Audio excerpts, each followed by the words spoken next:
Hello， 大家好，我是刘毅。今天我们做家庭版的葱油，这个葱油用来拌菜、炒菜都挺香的。准备点大葱、洋葱、生姜和大蒜，把大蒜先拍破，大葱也拍破，切成寸段，切点洋葱丝儿、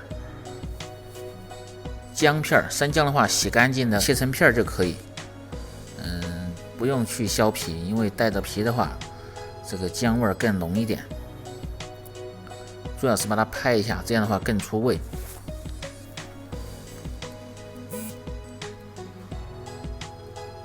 然后准备一个盆儿，倒入色拉油或者是菜籽油，开小火，然后倒入葱、姜、蒜、洋葱，记得小火慢慢的熬，熬出它的葱香味儿。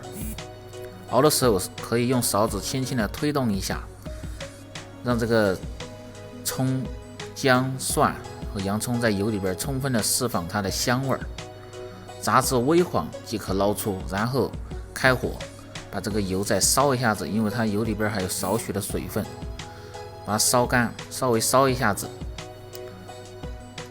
就可以关火。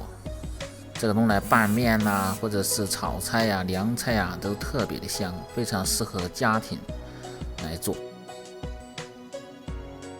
关注我，总会有你喜欢的美景与美食。感谢大家的支持。